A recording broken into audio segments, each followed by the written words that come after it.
तो मंत्रों का जप करने बैठते हैं, मन भटक जाता है। साधना करने बैठते हैं, मन भटक जाता है। यहाँ तक कि हम योग और उपासना करने बैठते हैं, तब भी मन भटक जाता है। लेकिन एक बात आपने गौर की होगी, अगर हम किसी से बात करते हों, अगर हम किसी से बातचीत करते हैं किसी भी विषय पे, तो उतनी देर तक हमारा मन उसी विषय पे लगा रहता है।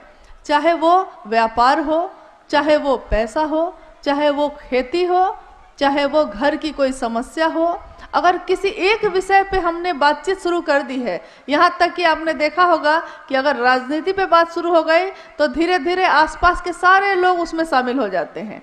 अगर क्रिकेट का मौसम है, क्रिकेट की बात हो रही है, सारे लोग उसमें शामिल हो जाते हैं। यानी अगर कोई एक व्यक्ति सही नियत से किसी एक विषय की बात करना शुरू करता है और अगर उस बात में ताकत है तो वो आसपास के सारे लोगों को खींच लेता है। इसी तरह जब हम शिव की बात भी करना शुरू करते हैं तो एक तो खुद हमारा मन उस शिव की दिशा में फोकस होने लगता है, केंद्रित होने लगता है, और जिससे हम बात कर रहे हैं सामने वाला वो भी धीरे धीरे शिव के तरफ उसका मन होने लगता है। यहाँ तक कि मैं और वो जो बात कर रहे हैं तो आसपास के लोग भी धीरे धीरे रुक के सुनने लगते हैं कि क्या बात हो रही है, क्या बात आखिर हो कर रहे हैं ये लोग, ये क्या है 3 सूत्र, ये क्या है शिव को गुरु मानने की पद्धति। क्योंकि शिव के जगत गुरु स्वरूप की बात कोई नई बात तो नहीं है। ये हजारों, जब से ये दुनिया है, जब से उस शिव ने इच्छा की और सृष्टि सृष्टि हुई, तब से ये दुनिया कायम है और तब से शिव के सारे रूप भी कायम हैं। लेकिन अगर कोई बहुत अच्छा डॉक्टर हो और हम उससे दिखाने ही नहीं जाए तो उस डॉक्टर की कोई गलती नहीं होती। हम में बीमारी है और हम जाते ही नहीं दिखाने। यहाँ तक कि अगर दूसरे कहते भी हैं कि अमुक डॉक्टर बहुत अच्छा है, जरा आप वहाँ क्यों नहीं दिखा लेते, तो हम सोचते हैं कि अच्छा उसने कहा है कभी दिखा लेंगे, या फिर क्यों दिखाएं, उसके कहने पे क्यों दिखाएं, तो नहीं जाते। इसमें उस डॉक्टर की कोई गलती नहीं, गलती तो हमारी है कि हमने सुना भी, जाना भी, लेकिन हम गए नहीं। बहुत सुंदर कोई स्कूल है और हम अपने बच्चे को भेजेंगे ही नहीं, तो न तो उस स्कूल का कोई दोष है, न तो उस स्कूल में पढ़ाने वाले शिक्षकों का कोई दोष है। दोष उसका है जिसने सुना तो है, जाना तो है, लेकिन समझ के भी वहां गया नहीं। शिव गुरु हैं, जगत के गुरु हैं। ये आज हम और आप नहीं कह रहे हैं, ये तो हमारे ग्रंथों में लिखा है, हमारे उपनिषदों में लिखा है, शास्त्रों में लिखा है कि वो विश्व गुरु हैं, वो आदि गुरु हैं, प्रथम गुरु, और उनसे सुंदर, उनसे बड़ा न तो कोई है। जिसकी पूजा देव भी करते हैं, जिसकी पूजा जीव जंतु भी करते हैं, यहाँ तक कि पशु भी जिसकी पूजा करते हैं, क्योंकि महादेव पशुपति नाथ भी कहलाए, वो महादेव हमारे आपके जैसे सामान्य लोगों का गुरु हो सकता है। इससे बड़ी बात, इससे असाधारण घटना इस जीवन में, इस दुनिया में नहीं घट सकती।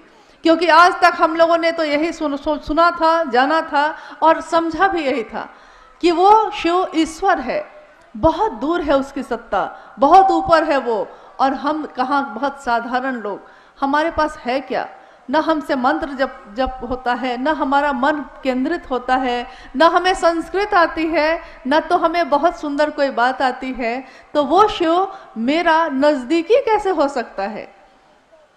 ये सोच सोच के आज से नहीं, हमने जब से जन्म लिया है तब से लेके आज अभी जिस जीवन में हम खड़े हैं अब तक, हम लोगों ने यही सोच सोच के अपने जीवन के अधिकांश समय को गंवा दिया कि शिव सीधे नहीं मिल सकता। तो कभी किसी का सहारा लिया, कभी किसी का लिया, कभी पुरोहित, कभी ज्योतिषी, कभी किसी पंडित, कभी किसी का, क्योंकि खुद पे ये विश्वास ही नहीं था, सोचते ही नहीं थे कि हम सीधे भी उस शिव से जुड़ सकते हैं। इसी काल में आप कहेंगे कि आखिर किसी व्यक्ति का नाम क्यों लिया जाता है जब शिव की बात हो, लेकिन आपने सुना होगा शिव की पूजा जिसने भी की, शिव की भक्ति जिसने भी की, शिव का शिष्य जो भी हुआ, शिव उसी के नाम से प्रसिद्ध हुए। यहाँ तक कि उनके बड़े बड़े मंदिर भी अपने भक्तों के नाम से हैं।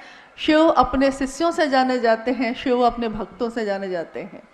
तो आज के इस अभी के युग में एक व्यक्ति का जन्म हुआ जिनके बारे में आपने अभी सुना थोड़ी देर पहले। मंडल सर कह रहे थे कि शिव की शिष्यता की पृष्ठभूमि क्या है, उसकी व्याप्ति क्या है, उसका उद्देश्य क्या है, क्योंकि हर काम को करने के पीछे एक कारण होता है। तो वो व्यक्ति जिनका नाम, जिसको हम लोग प्यार से अभी कह रहे हैं वरेण्य गुरु भ्राता साहब श्री हरिंद्रानंद जी, उनके जीवन में बहुत सी घटनाएं होती चली गई, हमारे आपके जीवन में भी होती हैं। लेकिन आपने सुना होगा कि सेब तो रोज गिरा था, न्यूटन को ही क्यों दिखाई दिया कि सेब नीचे क्यों गिरता है? आप कहेंगे कि हमने भी देखा था, आपने भी देखा था, देखा तो सबने था, लेकिन जिसने लोगों को बताया, नाम तो आज उसी का आता है। तो शिव गुरु हैं, विश्व गुरु हैं, जगत गुरु हैं, आदि गुरु हैं, प्रथम गुरु हैं, देवों के देव हैं। ये हमने सुना है, कहानियों में पढ़ा है, अपने बुजुर्गों से सुना है, मंत्रों के जप में सुना है, लेकिन आज तक हम लोगों ने न तो ये समझा न किसी और को बताया। तो जब साहब श्री हरिंद्रानंद जी के जीवन में कुछ ऐसी घटनाएं हुई जिससे उनका मन ये सोच के कि शिव, जब गुरु के बारे में कहा जाता है कि गुरु साक्षात पर ब्रह्मा, तो वो पर ब्रह्मा यानी शिव, ईश्वर शिव, वही गुरु क्यों नहीं हो सकता? क्योंकि हम लोगों ने आज तक यही सुना था कि गुरुर ब्रह्मा गुरुर विष्णु गुरुर देवो महेश्वर, गुरु साक्षात पर ब्रह्मा गुरुर देवो महेश्वर, गुरु भगवान होता है, गुरु महेश्वर है। तो वो महेश्वर, वो शिव खुद गुरु क्यों नहीं हो सकता? ये सोच कर ही साहब श्री हरिंद्रानंद जी ने शिव को गुरु बना लिया। और उससे पहले वो जितनी भी साधनाएं उन्होंने की थी, चाहे वो शमशान की साधना हो या योग हो या मंत्रों का जप हो, सब कुछ छोड़ दिया और कहा कि शिव अब मेरे गुरु हैं और अब जो करेंगे वही करेंगे। बाद की घटनाओं में, बाद के समय में ऐसी ऐसी बातें होती चली गई जिससे ये अनुभूत हुआ उन्हें कि नहीं, शिव सिर्फ नाम के नहीं, ये तो काम के भी गुरु हैं। शिव जिस तरह ईश्वर के रूप में हमारी आपकी पुकार सुनते हैं, हमारी मन्नतें पूरी करते हैं, हमारे उपवास और हमारे सोमवार के व्रत का फल भी मिल जाता है, वो शिव गुरु के रूप में हमें ज्ञान भी देते हैं और जीवन जीने की कला भी सिखाते हैं। क्योंकि अगर आपके पास संपत्ति बहुत हो, ज्ञान ही नहीं हो उस संपत्ति को चलाने का, तो वो संपत्ति बेकार हो जाती है। कहा भी जाता है कि आप अपने बच्चे को संपत्ति दे सकते हैं, पैसा दे सकते हैं, लेकिन अगर आपका बच्चा, आप कितने भी बड़े विद्वान हो, आप ही का बच्चा आपसे अगर ज्ञान नहीं लेना चाहेगा, तो ज्ञान ऐसी चीज है जिसको आप जबरदस्ती किसी को नहीं दे सकते।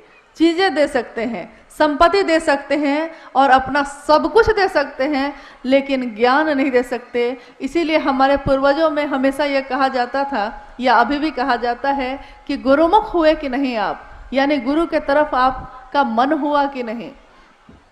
और अगर हमारे पास सबसे सुंदर विकल्प हो, आप सुन रहे थे अभी भजन में, बोलो सत्यम शिवम, बोलो तुम सुंदरम, यानी अगर सत्य शिव है, अगर सुंदर शिव है और वो शिव सबसे अच्छा है, हमको आपको प्राप्त हो सकता है, तो क्यों नहीं हमारे आपके जैसे साधारण लोग हैं, लेकिन हम उस शिव की राह में चलें, क्यों हम भटकते हैं कहीं और? क्योंकि कोई अगर शरीर में गुरु है तो हो सकता है आज वो है, कल नहीं रहेगा, लेकिन शिव के बारे में हम लोगों ने कभी नहीं सुना कि शिव ने कभी जन्म लिया हो और शिव की कभी मौत हो गई हो। ऐसा नहीं सुना हम लोगों ने, और ऐसा होने वाला है भी नहीं। तो क्यों नहीं उसी शिव को अपना गुरु बनाए? हमने अपने जीवन में सब कुछ सुंदर होना चाहा, सब कुछ अच्छा प्राप्त करना चाहा, लेकिन हो नहीं सका। हमेशा चाहा कि सबसे अच्छा हो, सबसे ज़्यादा संपत्ति वाले होते, सबसे सुंदर होते, हमेशा अच्छा होता मेरा, लेकिन सोचते कुछ हैं। आज अभी बहुत सुंदर कुछ हो रहा है, अगले पल पता चलता है कि तबीयत बिगड़ गई है और हॉस्पिटल में आप नजर आ रहे हैं। अगले ही पल मेरा शरीर है, मेरा दिल है, मेरा दिमाग है, अगले पल में क्या सोचने वाला है, अगले पल में धड़केगा या नहीं धड़केगा, यहाँ तक कि मेरे रगों में बहने वाला खून का भी प्रेशर बढ़ेगा कि घटेगा, इस पे भी हमारा नियंत्रण नहीं। हमारे शरीर पे तो हमारा नियंत्रण ही नहीं, हमारी सांसों पे तो हमारा नियंत्रण ही नहीं, तो हम आखिर किस अहंकार में जिए जा रहे हैं?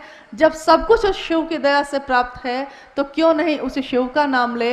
हमने अपने जीवन में सबका नाम लिया है, हमने अपने जीवन में सबके लिए किया है, यहाँ तक कि अपने जीवन के हर संबंध के लिए समय निकाला है, चाहे वो मेरा बच्चा हो, चाहे वो मेरे पति हो, चाहे वो मेरे माँ बाप हो, चाहे वो मेरे दोस्त हो या संबंधी या पड़ोसी हो।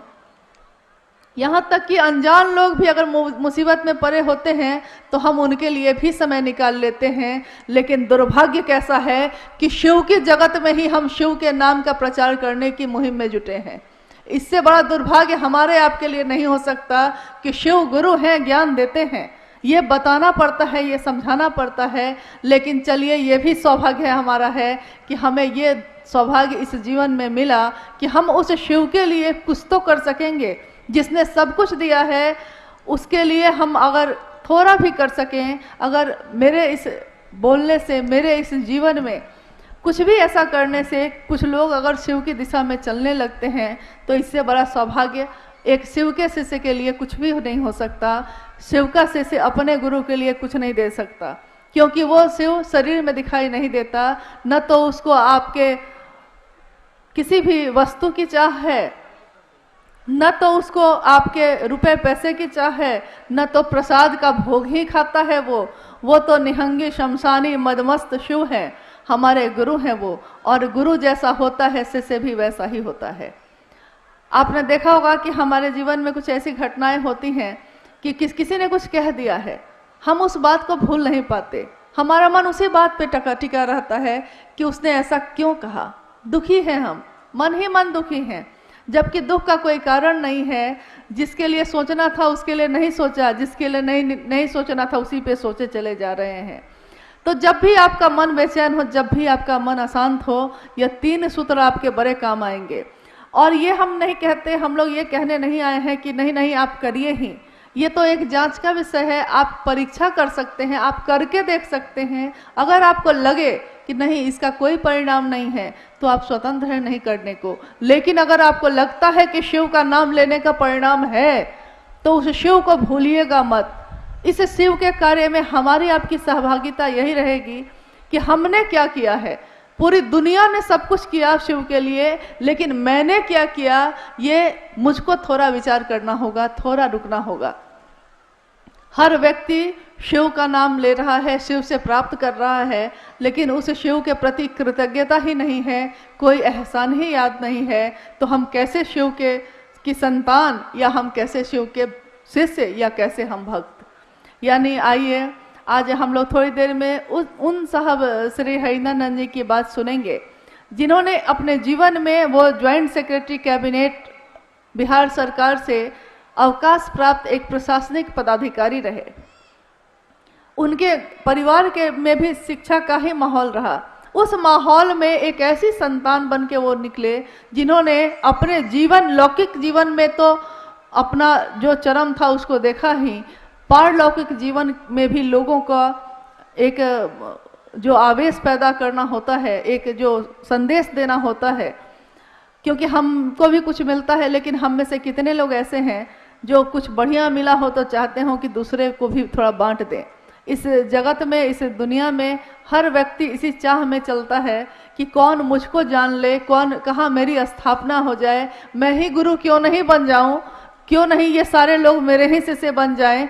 ऐसे जगत में शिव के शिष्य भी आए हैं जिन्होंने कहा है कि जब वो जगत गुरु शिव स्वयं गुरु है तो क्यों नहीं हमारे आपके जैसे लोग उनको गुरु मानते हैं। कहाँ कहाँ भटकते रहेंगे और कब तक भटकते रहेंगे। शिव के शरण में चलें, शिव के पास चलें, शिव से दया मांगे, शिव की चर्चा करें और उस शिव को उन्हीं के पंचाक्षरी मंत्र नमः शिवाय से प्रणाम करने का थोड़ा अभ्यास करें। थोड़ा मन में ये अभ्यास आ जाए कि मन जप ले उस शिव का नाम। कहा जाता है कि सांसों की माला पे, सांसों की माला जन्म से शुरू होती है और मौत के साथ खत्म हो जाती है। उन सांसों की माला पे जप लूं मैं शिव का नाम। हे शिव, आप मेरे गुरु हैं, मैं आपका शिष्य हूँ, मुझे शिष्य पे दया कर दीजिए। ये कह आप अपने मन से कह के तो देखिए। देखिए उस शिव की दया तो चल ही रही है, हम ही लोग उनकी तरफ नहीं जाते, हमारा ही मन नहीं जाता। थोड़ी उस शिव की चर्चा करके देखिए क्या होता है जीवन में। थोड़ा उस शिव को नमः शिवाय मंत्र से प्रणाम करके देखिए। इसके लिए भी आपको न तो कहीं जाने की जरूरत है, न तो किसी भी चीज की जरूरत है। सांस चलती है आपकी, आती है और जाती है, उसी सांस पे आप बहुत सहज और सरल ढंग से नमः शिवाय का अभ्यास कर सकते हैं। जब सांस अंदर जाती है मन में सोचिए नमः जाता है, जब सांस बाहर आती है सोचिए कि शिवाय जाता है। नमः शिवाय, नमः शिवाय, ये एक ऐसा वर्तुल कायम करता है जो हमारे मन में भी उस शिव की गूंज पैदा कर देता है। हम नहीं जानते कि उस शिव का तत्व क्या है, हम नहीं जानते वो शिव कैसे दिखते हैं, सचमुच में उनका आकार कैसा है, लेकिन हम लोगों ने तस्वीरों में भी देखा है कि जो शिव के शरण में रहता है, जो शिव के मन के पास अपना मन ले जाने की कोशिश करता है, उसके मन की तमाम संकीर्णताएं खत्म हो जाती हैं, स्वतः ही खत्म हो जाती हैं। साहब की लिखी हुई एक किताब है शिष्यानुभूति, छोटी सी किताब है। क्या आप लोगों के पास, किसी के पास है वो किताब? आप लोगों में से किसी के पास शिष्यानुभूति है? कभी पढ़ा है आपने?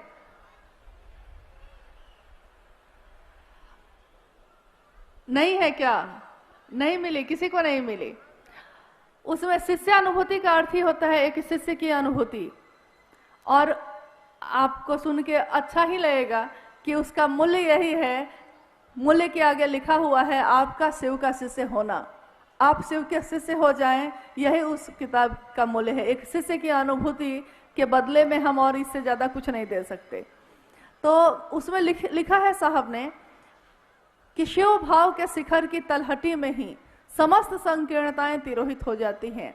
ये जो हमारी दुनिया बटी हुई है जाति, धर्म, संप्रदाय, लिंग, वर्ण और भेदों से, ये सारे भेद स्वतः ही खत्म हो जाते हैं जब हम शिव की बात करते हैं।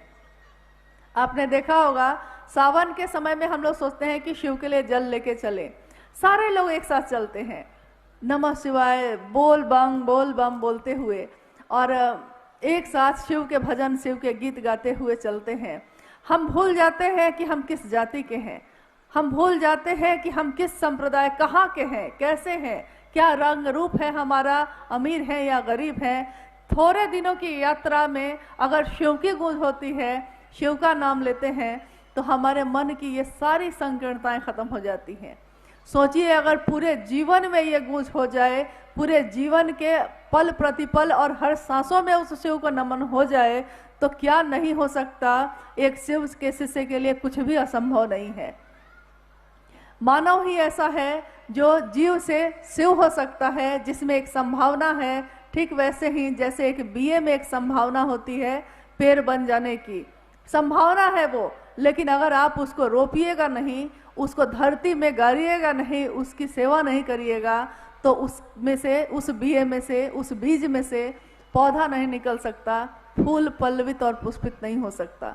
शिव का प्रेम भी हम में, आप में जन्मजात ही पैदा होने के साथ ही है, लेकिन हम लोग उस शिव के प्रेम को भूल गए हैं। आइए इस शिव गुरु महोत्सव के माध्यम से, शिव की बात के माध्यम से हम अपने मन में बड़े उस बीए को थोड़ा सिंचित करें, थोड़ा सींचे, अपने मन के भाव से, अपने विचारों से, अपनी बोली से, अपने प्रणाम से, ताकि हमारे मन में भी शिव की शिष्यता पल्लवित हो, पुष्पित हो, और हमारा आपका जीवन भी शिवमय हो। थोड़ी देर में साहब श्री हरिनानंद जी से हम लोग सुनेंगे कि कैसे हम अपने गुरु की दिशा में चल सकते हैं, किस तरह चलें, क्या करें। इसके लिए थोड़ी देर में वो तुरंत उपस्थित होंगे, और हमारा अनुरोध होगा उनसे कि हम सभी शिव शिष्यों को ऐसी ऊर्जा दें ताकि आने वाले समय में हम अपने शिव के लिए कुछ भी काम आ सकें। हमने अपने जीवन में सबके लिए किया, थोड़ा शिव के लिए भी करें। आइए चलते हैं, और आप सभी के चरणों में मेरा प्रणाम है, इसी अनुरोध के साथ कि आज मिले तो हैं, लेकिन इस मिलन को भूलिएगा नहीं, इस बात को भूलिएगा नहीं। हम न रहेंगे, आप न रहेंगे, लेकिन हमारी संतान, हमारे परिवार, हमारे इस दुनिया में शिव का नाम चलता रहे। बस यही हमारा सबसे बड़ा कार्य, सबसे बड़ी सहभागिता शिव के गुरु कार्य में होगी। आप सभी के चरणों में मेरा